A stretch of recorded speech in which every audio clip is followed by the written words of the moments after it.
अन्य एक महत्वपूर्ण समाचार सामे આવી રહ્યા છે તેને લઈને જો વાત કરવામાં આવે તો રાજ્યમાં અવિરત મેઘમહેર યથાવત છે।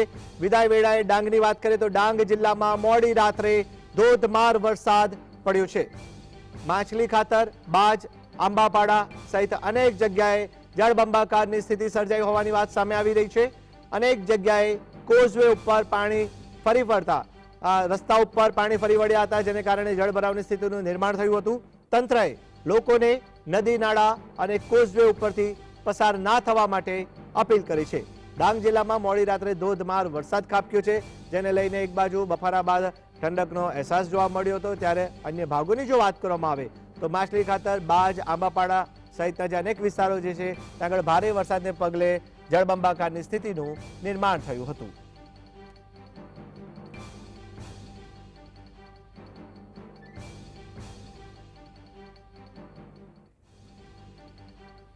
ડાંગમાં ગઈકાલે દિવસભર વરસાદી માહોલ તો જોવા મળ્યો જ હતો। આ સાથે જ રાતની વાત કરવામાં આવે તો રાત્રે ધોધમાર વરસાદી ઝાપટા પડ્યા, ગાજવીજ સાથે વરસાદ પડ્યો, તેને લઈને નીચાણવાળા જે ભાગો હતા નીચાણવાળા ભાગોમાં જળભરાવની સ્થિતિનું નિર્માણ થયું હતું અને ખાસ કરીને જે કોઝવે છે કોઝવે ઉપર પણ પાણી ફરી વળ્યા હોવાની વાત સામે આવી રહી છે, જેને લઈને જે ડાંગ પંથકની વાત કરવામાં આવે તો ડાંગ પંથકના જે અનેક જિલ્લાઓ છે જે જળમગ્ન થયા હોવાની વાત સામે આવી રહી છે। કેટલાક ભાગો જળબંબાકારની સ્થિતિનું રાત્રે નિર્માણ થયું હોવાનો અહેવાલ સામે આવ્યો હતો। આ તમામ બાબતોની વચ્ચે એક બાજુ રાજ્યમાં અત્યારે હવે ચોમાસું વિદાય લેવાની વેળાએ છે, ત્યારે ડાંગમાં ગઈકાલે રાત્રે ધોધમાર વરસાદ વરસ્યો હતો।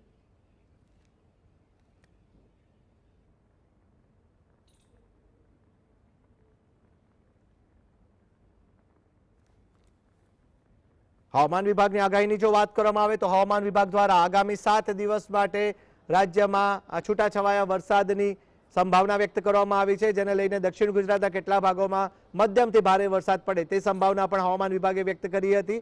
ડાંગ જિલ્લાની વાત કરવામાં આવે તો ડાંગ જિલ્લામાં પણ ગઈકાલે દિવસભર વરસાદી માહોલ જોવા મળ્યો। ગઈકાલે રાત્રે ધોધમાર વરસાદ ખાબક્યો અને જેને લઈને નદી નાળા છલકાઈ ગયા હતા। અનેક જગ્યાએ કોઝવે ઉપર પાણી વહેતા થઈ ગયા હતા, રસ્તા ઉપર પાણી ફરી વળ્યા હતા અને જેને લઈને કહી શકાય કે તંત્રએ લોકોને નદી નાળા અને કોઝવે ઉપરથી પસાર ન થવા માટે અપીલ કરી હતી। ડાંગમાં આ વખતે ખૂબ સારો વરસાદ નોંધાયો છે અને જેને લઈને એક બાજુ પ્રાકૃતિક સૌંદર્યમાં પણ વધારો જોવા મળી રહ્યો છે।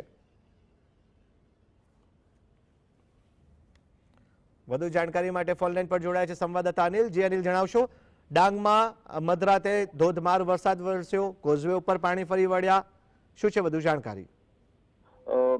કામેશ, ખાસ કરીને જે રીતે ત્યાંથી માહિતી મળી છે તે પ્રમાણે મોડી રાત્રે વરસાદ થયો છે અને લગભગ 24 કલાકમાં જો વાત કરીએ તો લગભગ 6 સાડા 4 ઇંચથી લઈને વિવિધ તાલુકાઓમાં 6 ઇંચ સુધીનો વરસાદ ત્યાં વરસ્યો છે। ખાસ કરીને માછલી ખાતર, બાજ, આંબાપાડા સહિતના અનેક વિસ્તારો જે છે જે જળબંબાકાર થયા છે।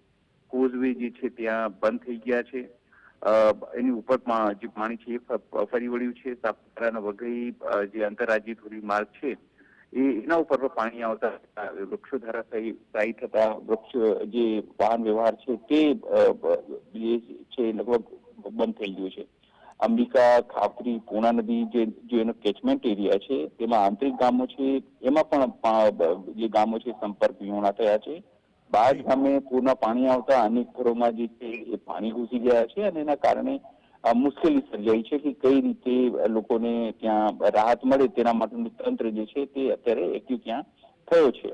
પણ મહત્વપૂર્ણ બાબત એ છે કે જયારે મોડી રાત્રે વરસાદ થયું છે ત્યારે અનેક જે વિસ્તારો છે ત્યાં અત્યારે જે તમે વિઝ્યુઅલ જોઈ રહ્યા છો એ સોળી કળાએ તો ખીલ્યા છે, કારણ કે સાપુતારાથી લઈને જે તમામ વિસ્તારો છે એ સૌંદર્ય માટે વિખ્યાત છે। પણ આ જ પાણી જે છે જયારે મેદાની વિસ્તારોમાં જઈ રહ્યું છે તો એને વિકરાળ સ્વરૂપના કારણે જે ગામો છે એ ગામોમાં પાણી જે ભરાઈ ગયા છે અને ઘરો જે છે ડૂબી રહ્યા છે।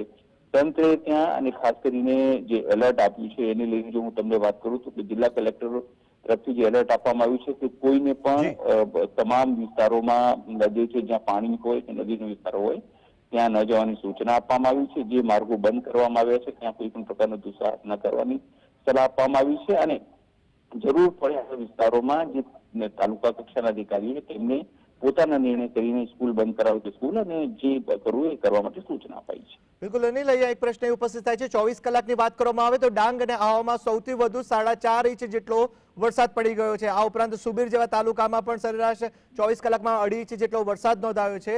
એક બાજુ ડાંગની વાત કરવામાં આવે તો પ્રવાસીઓ પણ ખૂબ ત્યાં આગળ આવતા હોય છે, તો પ્રવાસીઓ માટે પ્રશાસન તરફથી શું એલર્ટ જાહેર કરાયું છે, જણાવશો?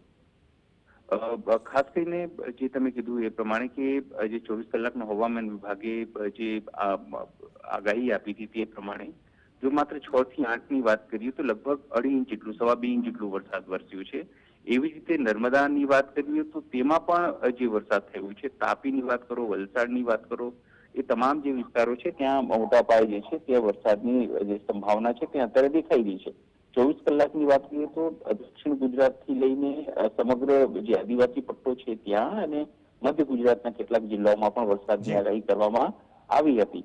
હવે જે પ્રવાસીઓને કહેવામાં આવ્યું છે, કારણ કે ઉત્સવનો સમય છે, નવરાત્રનો સમય છે, તો ઘણા પ્રવાસીઓ છે આવા વિસ્તારોમાં જતા હોય છે, તો તેમને સંભાળીને અને કમસે કમ હવામાન વિભાગની આગાહી જોઈને અને લોકલ પ્રશાસન સાથે કોર્ડિનેટ કરીને અને જો ટૂર ઓપરેટર સાથે વાત કરીને જ પોતાનો જે પ્રવાસ છે તે પ્લાન કરવાની સૂચના અત્યારે અપાઈ છે. કામેશ. જેનિલ, આપ જોડાયા, આપનો આભાર. તો ડાંગમાં મધરાતે ધોધમાર વરસાદ વરસી પડ્યો. ડાંગ અને આહવામાં 24 કલાકમાં 4.5 ઇંચ જેટલો વરસાદ નોંધાયો છે. તંત્રએ એલર્ટ જાહેર કર્યું છે.